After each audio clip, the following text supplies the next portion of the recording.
Hello everyone, myself Shreya Maurya and my college roll number is 245052 and I am going to discussing about central conicoids. The locus of general equation of second degree ax square plus by square plus cz square plus 2fyz plus 2gzx plus 2hxy plus 2ux plus 2vy 2wz plus d is equal to 0. This is the equation of second degree, general equation of second degree और इसी को हम quadratic surface of conicoid बोलते हैं। यहाँ पे हमारे पास कुछ स्टैंडर्ड फॉर्म्स हैं जैसे कि X square plus X square upon A square plus Y square upon B square plus Z square upon C square is equal to 1, जो कि एलिप्सॉइड की इक्वेशन होती है। X square by A square plus Y square by B square minus Z square upon C square is equal to hyperboloid of one sheet की equation होती है। X square upon A square minus Y square upon B square minus Z square upon C square is equal to 1, hyperboloid of two sheet की equation होती है। Basically यहाँ पे जहाँ पे एक दो जो होते हैं वो जो प्लस होते हैं एक माइनस होता है, तो वहाँ पे हाइपरबोलॉइड ऑफ वन शीट की इक्वेशन होती है। जहाँ पे एक प्लस होता है दो साइड माइनस होते हैं, तो वहाँ पे हाइपरबोलॉइड ऑफ टू शीट की इक्वेशन होती है। और जहाँ पर प्लस होता है और जेड वाला जो कॉम्पोनेंट वो इक्वलिटी के उस साइड चला जाता है, तो यहाँ पे इलिप्टिकल पैराबोलॉइड हो जाती है इक्वेशन। जब यहाँ पे माइनस होता है तो we know that this equation from hyperbolic equation.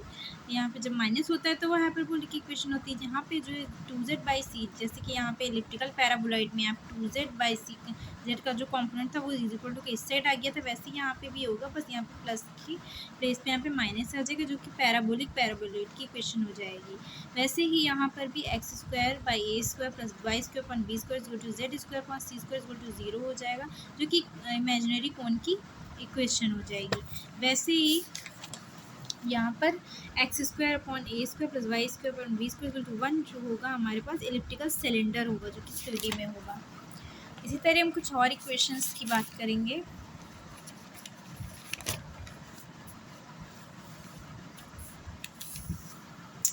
यहाँ पे हमारे पास हाइपरबोलिक सिलेंडर की इक्वेशन है 3D में, जो कि यहाँ वहाँ पे प्लस था, यहाँ पे माइनस हो जाएगा।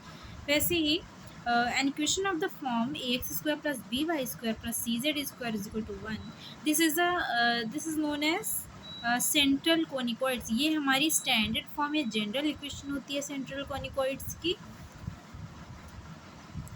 If a plus a b c all are positive, अगर ए बी सी हमारे पॉजिटिव होते हैं तो वो हमारी क्या होती है, एलिप्सॉइड की इक्वेशन होती है, isn't it. And the next, if two are positive and one is negative, यहाँ पे क्या हो जाएगा, हाइपरबोलॉइड ऑफ वन शीट हो जाएगी। Third is if one is positive and two are negative, then it is known as hyperboloid of two sheet हो जाएगा। We have already discussing about in the previous page. Okay, now intersection point क्या होगा, जब हमारा जो figure होगा, जब उसके सेंटर से कोई लाइन कट कर रही होगी, पास हो रही होगी, तो वहाँ पे ये जो बेसिकली सेंट्रल कॉनिकॉइड्स की इक्वेशन है ना, वहाँ पे जब कोई लाइन इंटरसेक्ट कर रही होगी, जिस पॉइंट पे इंटरसेक्ट कर रही है उसका कुछ डायरेक्शन को साइन होगा, कुछ कोऑर्डिनेट होगा, वहाँ से हम ये इक्वेशन हमारी इंटरसेक्ट पॉइंट की इक्वेशन बन जाएगी। X minus alpha by L is equal to Y minus beta by M is equal to Z minus gamma by N is equal to R से। तो एक्स वाई जेड की equation, X Y Z की हम यहाँ से value निकाल लेंगे, उसके बाद आर जो है, जो कि हमें आर ऑब्टेन्ड होगा, वहाँ से हम इसी आर की इक्वेशन, जब हमें आर की वैल्यू मिल जाएगी तो हम इसी आर की वैल्यू को वापस इस इक्वेशन में सेटिस्फाई करा देंगे सेंट्रल कोनिकॉइड्स की इक्वेशन में। Now tangent plane, the tangent plane at point x y z is ax square plus by square plus cz square is equal to 1. This is central conicoids equation and we know that from the tangent plane or tangent equation क्या हम क्या करते थे tangent plane में, यहाँ पे x square में हम एक्स x1 लिखते थे, क्योंकि कुछ जो पॉइंट होगा, जो टेंजेंट प्लेन किसी पॉइंट पर जो है टेंजेंट पॉइंट टच कर रहा होगा सेंट्रल कॉनिकॉइड को, तो वहाँ पे ये x1 y1 और z1 जो होगा वो पॉइंट्स हो जाएंगे यहाँ पर। तो ये हमारे पास a x x one plus b y y one plus c z z one is equal to one, जो कि टेंजेंट प्लेन की इक्वेशन हो जाएगी। उसी तरीके से यहाँ पे एक कंडीशन हो जाएगी, condition of tangency, a line l x plus M Y plus N Z is equal to P touch the conicoid a x square plus b y square plus c z square is equal to one if l square by A plus m square by B plus n square by C is equal to p square. मतलब जब कोई plane होगा, l x plus M y, ये basically normal plane की equation होती है, जो कि जब किसी सेंट्रल कॉनिकॉइड को टच करेगा तो वहाँ पे जो कंडीशन होगी वो l square by A plus m square by B plus n square by C is equal to p square हो जाएगी। और that is l x plus M Y plus N Z is equal to under root l square by a. ये p की जो एक हम यहाँ से जानते हैं ना, पी की वैल्यू यहाँ पे L x plus M Y plus N Z हो जाएगी, तो पी स्क्वायर है, तो यहाँ से इक्वेशन स्क्वायर हट के यहाँ पे रूट लग जाएगा। Now next is equation of tangent plane to central conicoids. Point of contact इनका क्या हो जाएगा, l by a p m by b p n by c p. इसी तरीके से यहाँ पे पॉइंट ऑफ कांटेक्ट हो जाएगा। अब plane L x plus M Y plus N Z is equal to P touch the ellipsoid X square by A plus Y square by B plus Z square by C is equal to one. यहाँ पे जो plane है जब वो ellipsoid को touch करेगा तो यहाँ पे उसकी कंडीशन हो जाएगी a square l square plus b square m square plus c square n square is equal to p square.